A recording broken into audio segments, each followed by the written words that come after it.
Having trouble keeping track of Spider-Man's big-screen adventures? With a cinematic legacy spanning nearly 20 years, multiple directors, and numerous actors, we don't blame you. So to help out, we'll break down all the events of Tom Holland's appearances as your friendly neighborhood Spider-Man, step by step.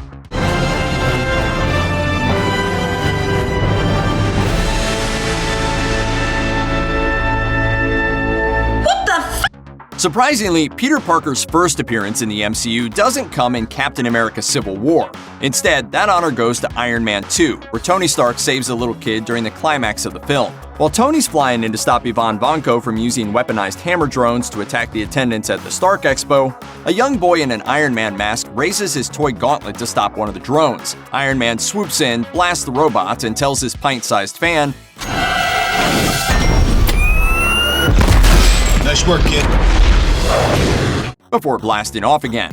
Fans have long speculated that the masked child was actually a young Peter Parker, years before Marvel got the go-ahead from Sony to officially add Spider-Man to the MCU.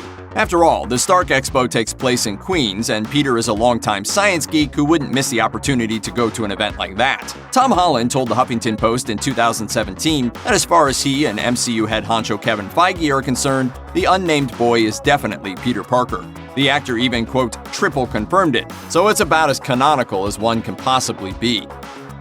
By the time Spider-Man: Homecoming hit theaters, audiences had seen Peter's Uncle Ben die on the big screen twice in two different franchises. So it's no wonder that the filmmakers of Spider-Man: Homecoming chose to skip over that particular part of Spider-Man's origin story. That said, there have been enough hints and references to make it clear that the MCU version of Peter definitely had an Uncle Ben that he lost at some point. In Spider-Man: Far From Home, Peter's luggage looks secondhand and bears the initials BFP. The luggage almost certainly belonged to one Benjamin Franklin Parker before Peter used it. According to Spider-Man: Homecoming writers Jonathan Goldstein and John Francis Daley, an earlier draft of the film would have seen Aunt May explicitly mention her dearly departed husband. With all that, we can peg Uncle Ben's death at around 6 months before the events of Captain America: Civil War, since that film shows Peter telling Tony that he's had his powers for 6 months. Peter even indirectly mentions that he blames himself for Uncle Ben's so far mysterious death by saying that, "When you can do the things that I can, but you don't, and then the bad things happen, they happen because of you." In other words, with great power comes great responsibility. 6 months after Peter gets his powers, Tony drops by Aunt May's apartment to sample some of her walnut date loaf and meet the mysterious arachnid-themed superhero who's been showing up on YouTube. Peter explains what he's all about as a young superhero, and Iron Man adds him to his team of Avenger-hunting Avengers as part of his ongoing feud to take down Bucky. So Peter heads to Berlin, does some sightseeing, and annoys Tony Stark's bodyguard and pal Happy Hogan.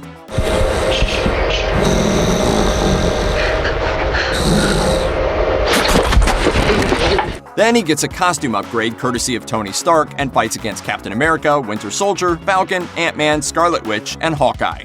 Spider-Man acquits himself nicely in the fight, until the whole melee ends with Tony's best friend Rhodey wounded by friendly fire. As for Peter, he suffers a pretty frightening fall, although he ultimately emerges unscathed, unlike Rhodey. The whole experience seems to put Tony off of the idea of using literal teenagers to help him catch a brainwashed former KGB assassin, which is probably for the best. However, Peter seems to have had a good time as he filmed pretty much the entire battle. After the harrowing events of Captain America: Civil War, Peter heads back to Queens with his new, more technologically advanced spider suit. Tony tells Peter that the Avengers will let him know if there are any future missions, and in the meantime, he should go to school and focus on being a local hero. 2 months later, while swinging around on his after-school crime-fighting rounds, he interrupts an ATM heist organized by crooks who were using high-tech and extremely dangerous weapons. Peter eventually follows up on the weapons dealers and gets into a fight with their leader, the Vulture. Tony sends a drone to bail Peter out and give him yet another talking to about how Peter should stop trying to fight supervillains. Can't you just be a friendly neighborhood Spider-Man? But I'm ready for more than that now! No, you're not. Peter half listens, mostly to the parts about how his suit has a ton of capabilities that he didn't know about, and gets his buddy Ned to hack the suit and give him full access. Round 2 with the Vulture in Washington, D.C. ends with Peter trapped in a warehouse for the night. And when he heads off for round 3 on a ferry ride in New York, it turns out that Iron Man and the FBI had organized a sting operation that Peter inadvertently interrupts. Disappointed in his protege, Tony takes back the suit, and Peter recommits to his regular life and asks his crush Liz to prom. Unfortunately, Liz's dad is the Vulture, forcing Peter to take him down in his original low-tech suit before the winged villain can steal a ton of valuable Stark tech. Spider-Man succeeds, Vulture goes to prison, Liz moves to Oregon with her mom, and Tony offers Peter a place on the Avengers roster if he wants. Instead, Peter turns him down, choosing to focus on being a friendly neighborhood Spider-Man for a while. Last chance, yes or no? No. Okay. It's kind of a Springsteen-y, working-class hero vibe that I dig. When Thanos and his Black Order invade Earth in search of the ultra-powerful Infinity Stones in Avengers Infinity War, Spider-Man hops right in to help Iron Man, Doctor Strange, Bruce Banner, and Wong in defending Earth. Doctor Strange is kidnapped by the Black Order's Ebony Maw, and Peter chases after him, hitching a ride on Maw's spaceship before it flies away completely.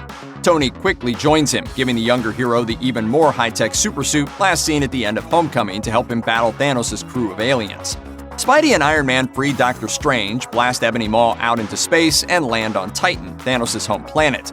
They're quickly joined by some of the Guardians of the Galaxy, Peter Quill, Drax, Mantis, and Nebula. Please don't put your eggs in me!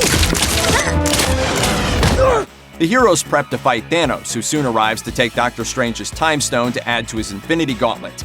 The heroes put up a valiant effort, but their plan goes south and Thanos teleports to Earth after nabbing the Time Stone. Soon after, he gets the Mind Stone from Vision, puts it all together, and snaps his fingers, causing half of all life in the universe to fade away. Unfortunately, Peter's 50-50 probability comes out on the negative side, and he turns to dust in Tony's arms on the alien planet. Sorry.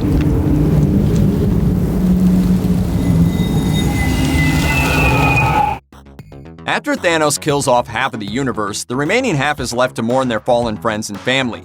Unfortunately for Peter, it doesn't seem like there are many left to remember him. Virtually all of his friends, along with Aunt May, are blipped by Thanos after the Mad Titan snaps his big purple fingers. For the 5 years between Thor killing Thanos in the beginning of Avengers Endgame and when Captain America gets the gang back together, it seems like the only one left to mourn Peter is Tony Stark. He even keeps a framed picture of his young protege in the kitchen of his cabin home. Luckily for Spider-Man, Tony eventually feels guilty enough to rejoin the Avengers. Once he's back on the team, he develops a time machine, goes back in time to steal the Infinity Stones before Thanos could destroy them in the present timeline, and reconstructs another Infinity Gauntlet. And with one snap of Hulk's mighty hand, the dusted half of the universe is restored exactly how they were when they disappeared. Thanos from a previous timeline heads to the present in order to resnap everything into oblivion, but every superhero or superhero-adjacent character stands in his way, including Spider-Man. What are you doing?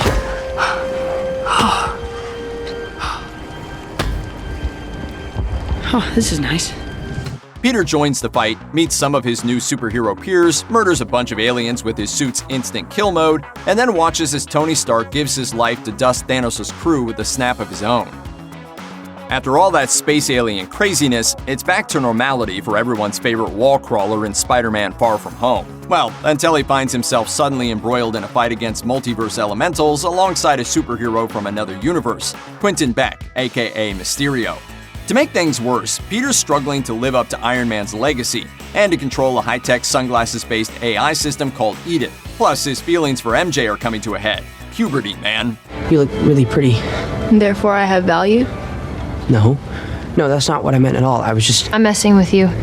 Desperate for a mentor, Peter gives up the sunglasses to Beck, whose magic powers and big brother attitude seem to make him a better successor to Tony than Peter could ever hope to be. Unfortunately, Beck's running a con on Peter, as he's amassed a villainous group of former Stark Industries employees to help him trick the world into thinking he's the next Iron Man.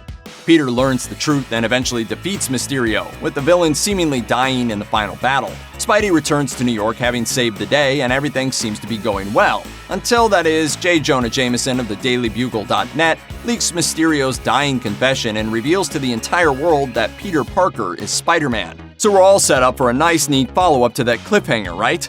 Well, after Sony and Disney failed to extend their Spider-Man agreement in August 2019, the entire Spidey future is up in the air. Does Sony continue where Far From Home left off? Do they cash in on the meme and go with a Spider-Man homeless theme? The possibilities are endless and also unpredictable. Nobody's Spidey sense is tingling just yet. Check out one of our newest videos right here. Plus, even more Looper videos about your favorite stuff are coming soon. Subscribe to our YouTube channel and hit the bell so you don't miss a single one.